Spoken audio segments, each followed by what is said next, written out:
Mary II was joint sovereign of England, Scotland, and Ireland with her husband, William III and II, from 1689 until her death. William and Mary, both Protestants, became king and queen regnant, respectively, following the Glorious Revolution, which resulted in the deposition of her Roman Catholic father, James II and VII, and recognition of a constitutionalized English Bill of Rights. William became sole ruler upon her death in 1694. Popular histories usually refer to their joint reign as that of William and Mary. Mary wielded less power than William when he was in England, ceding most of her authority to him, though he heavily relied on her. She did, however, act alone when William was engaged in military campaigns abroad, proving herself to be a powerful, firm, and effective ruler. Early life. Mary, born at St. James's Palace in London on 30 April 1662, was the eldest daughter of James, Duke of York, and his first wife, Anne Hyde. Mary's uncle was King Charles II, who ruled the three kingdoms of England, Scotland and Ireland. Her maternal grandfather, Edward Hyde, 1st Earl of Clarendon, served for a lengthy period as Charles's chief advisor. She was baptized into the Anglican faith in the Chapel Royal at St. James's, and was named after her ancestor, Mary, Queen of Scots. Her godparents included her father's cousin, Prince Rupert of the Rhine. Consequently, for most of her childhood, Mary was second in line to the throne after her father. The Duke of York converted to Roman Catholicism in 1668 or 1669, but Mary and Anne were brought up as Anglicans. Pursuant to the command of Charles II, they were moved to their own establishment at Richmond Palace, where they were raised by their governess Lady Frances Villiers, with only occasional visits to see their parents at St. James's or their grandfather Lord Clarendon at Twickenham. Mary's education, from private tutors, was largely restricted to music, dance, drawing, French, and religious instruction. Her mother died in 1671, and her father remarried in 1673, taking as his second wife Mary of Modena, a Catholic who was only 4 years older than Mary. From about the age of 9 until her marriage, Mary wrote passionate letters to an older girl, Frances Apsley, the daughter of courtier Sir Alan Apsley. In time, Frances became uncomfortable with the correspondence, and replied more formally. At the age of 15, Mary became betrothed to her cousin, the Protestant stadtholder of Holland, William of Orange. William was the son of the king's late sister, Mary, Princess Royal, and thus fourth in the line of succession after James, Mary, and Anne. At first, Charles II opposed the alliance with the Dutch ruler. He preferred that Mary wed the heir to the French throne, the Dauphin Louis, thus allying his realms with Catholic France and strengthening the odds of an eventual Catholic successor in Britain. But later, under pressure from Parliament and with a coalition with the Catholic French no longer politically favourable, he approved the proposed union. The Duke of York agreed to the marriage, after pressure from Chief Minister Lord Danby and the King, who incorrectly assumed that it would improve James's popularity among Protestants. When James told Mary that she was to marry her cousin, she wept all that afternoon and all the following day. Marriage. William and a tearful Mary were married in St. James's Palace by Bishop Henry Compton on 4 November 1677. Mary accompanied her husband on a rough sea crossing back to the Netherlands later that month, after a delay of 2 weeks caused by bad weather. Rotterdam was inaccessible because of ice, and they were forced to land at the small village of Terheide, and walk through the frosty countryside until met by coaches to take them to Weehonsleersdijk. On 14 December, they made a formal entry to The Hague in a grand procession. Mary's animated and personable nature made her popular with the Dutch people, and her marriage to a Protestant prince was popular in Britain. She became devoted to her husband, but he was often on campaign, which led to Mary's family supposing him to be cold and neglectful. Within months of the marriage, Mary was pregnant. However, on a visit to her husband at the fortified city of Breda, she suffered a miscarriage, which may have permanently impaired her ability to have children. She suffered further bouts of illness that may have been miscarriages in mid-1678, early 1679, and early 1680. Her childlessness would be the greatest source of unhappiness in her life. From May 1684, the king's illegitimate son, James Scott, Duke of Monmouth, lived in the Netherlands, where he was feted by William and Mary. Monmouth was viewed as a rival to the Duke of York, and as a potential Protestant heir who could supplant James in the line of succession. William, however, did not consider him a viable alternative and correctly assumed that Monmouth had insufficient support. James's reign. Upon the death of Charles II without legitimate issue in February 1685, the Duke of York became king as James II in England and Ireland and James VII in Scotland. Mary was playing cards when her husband informed her of her father's accession, and that she was heir presumptive. When Charles's illegitimate son Monmouth assembled an invasion force at Amsterdam, and sailed for Britain, William informed James of Monmouth's departure, and ordered English regiments in the Low Countries to return to Britain. To William's relief, Monmouth was defeated, captured and executed, but both he and Mary were dismayed by James's subsequent actions. James had a controversial religious policy. His attempt to grant freedom of religion to non-Anglicans by suspending Acts of Parliament by royal decree was not well received. Mary considered such action illegal, and her chaplain expressed this view in a letter to the Archbishop of Canterbury, William Sancroft. On her behalf, she was further dismayed when James refused to help when the Catholic King of France, Louis XIV, invaded Orange and persecuted Huguenot refugees there. In an attempt to damage William, James encouraged his daughter's staff to inform her that William was having an affair with Elizabeth Villiers. Acting on the information, Mary waited outside Villiers' room and caught her husband leaving it late at night. William denied adultery, and Mary apparently believed and forgave him. Possibly, Villiers and William were not meeting as lovers but to exchange diplomatic intelligence. Mary's staff was dismissed and sent back to Britain. Glorious Revolution. Disgruntled Protestant politicians and noblemen were in contact with Mary's husband as early as 1686. After James took the step of forcing Anglican clergymen to read the Declaration of Indulgence, the proclamation granting religious liberty to Catholics and dissenters from their churches in May 1688, his popularity plunged further. Alarm amongst Protestants increased when his wife, Mary of Modena, gave birth to a son, James Francis Edward, in June 1688, for the son would, unlike Mary and Anne, be raised a Roman Catholic. Some charged that the boy was supposititious, having been secretly smuggled into the Queen's room in a bed-warming pan as a substitute for her stillborn baby. Seeking information, Mary sent a pointed list of questions to her sister, Anne, regarding the circumstances of the birth. Anne's reply, and continued gossip, seemed to confirm Mary's suspicions that the child was not her natural brother, and that her father was conspiring to secure a Catholic succession. On the 30th of June, the Immortal Seven secretly requested William, then in the Netherlands with Mary, to come to England with an army to depose James. At first, William was reluctant. Possibly, he was jealous of his wife's position as the heiress to the English crown and feared she would become more powerful than he was. According to Gilbert Burnet, however, Mary convinced her husband that she did not care for political power, and told him she would be no more but his wife, and that she would do all that lay in her power to make him king for life. She would, she assured him, always obey her husband as she had promised to do in her marriage vows.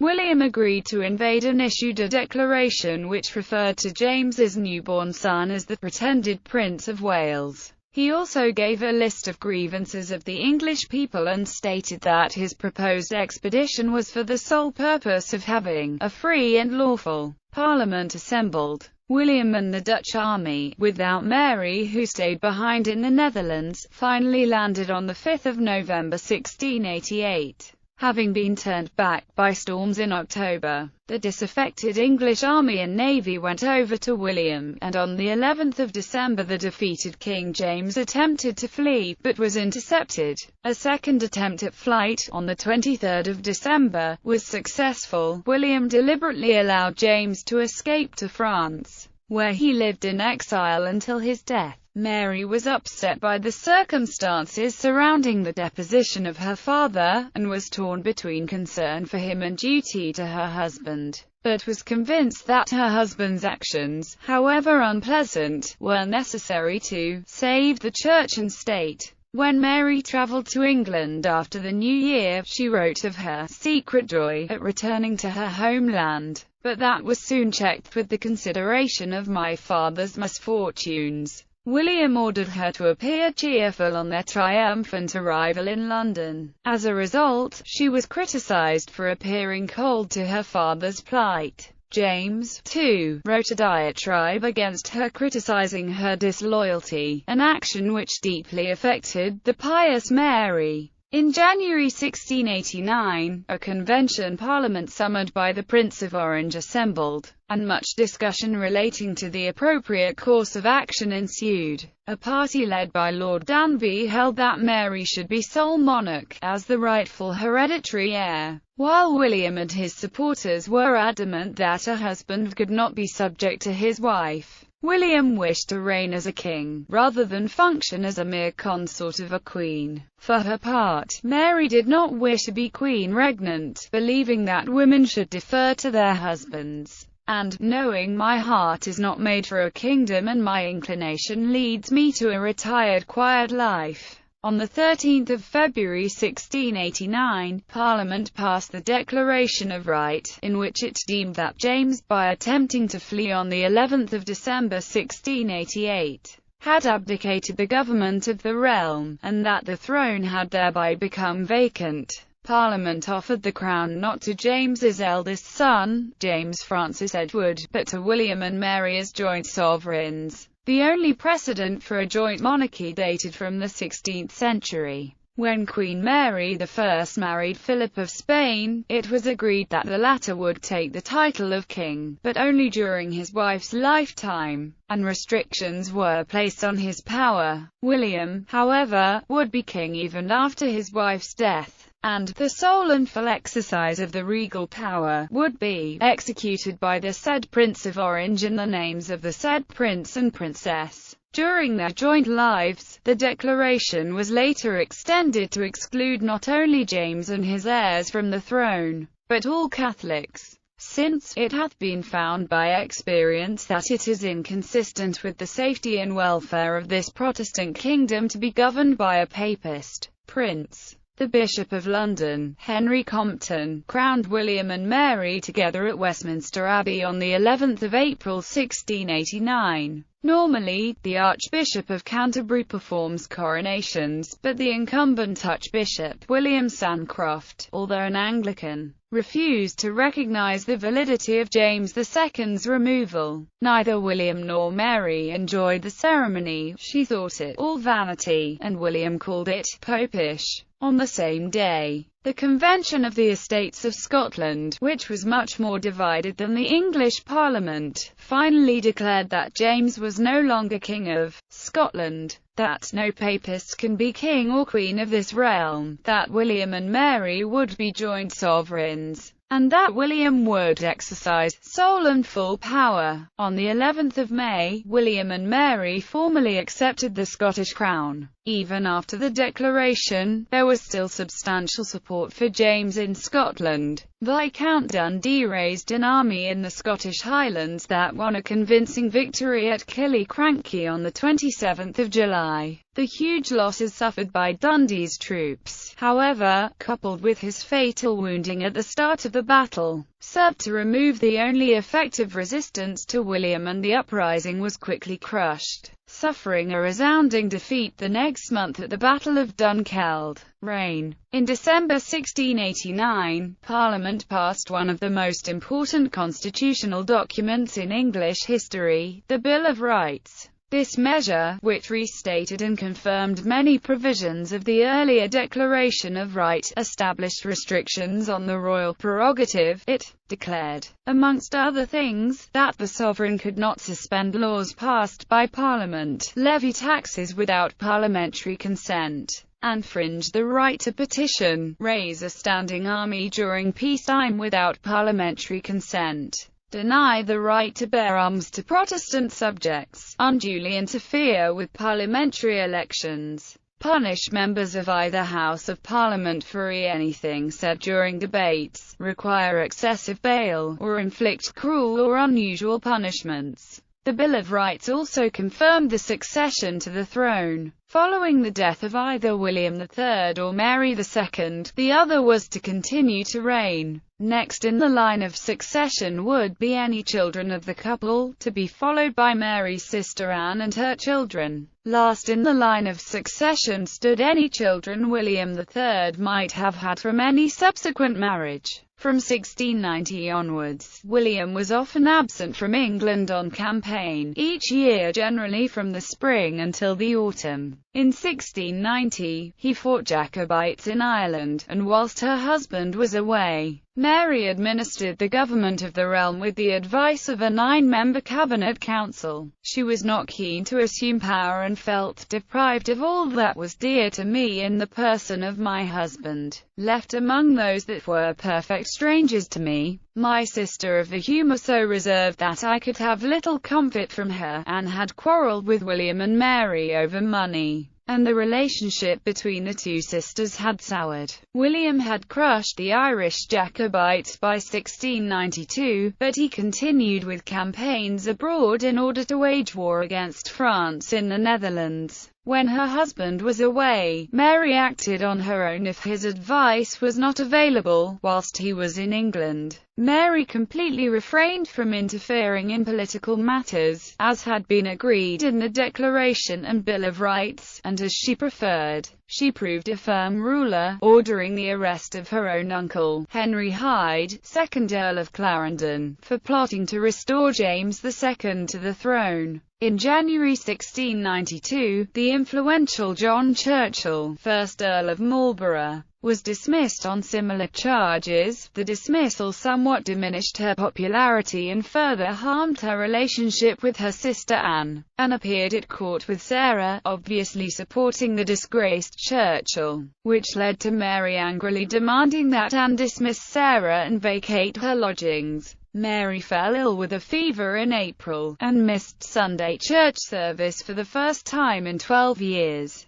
She also failed to visit Anne, who was suffering a difficult labour. After Mary's recovery and the death of Anne's baby soon after it was born, Mary did visit her sister, but chose the opportunity to berate Anne for her friendship with Sarah. The sisters never saw each other again. Marlborough was arrested and imprisoned, but then released after his accuser was revealed to be an impostor. Mary recorded in her journal that the breach between the sisters was a punishment from God for the irregularity of the revolution. She was extremely devout, and attended prayers at least twice a day. Many of her proclamations focus on combating licentiousness, insobriety and vice. She often participated in the affairs of the Church. All matters of ecclesiastical patronage passed through her hands. On the death of Archbishop of Canterbury John Tillotson in December 1694, Mary was keen to appoint Bishop of Worcester Edward Stillingfleet to the vacancy,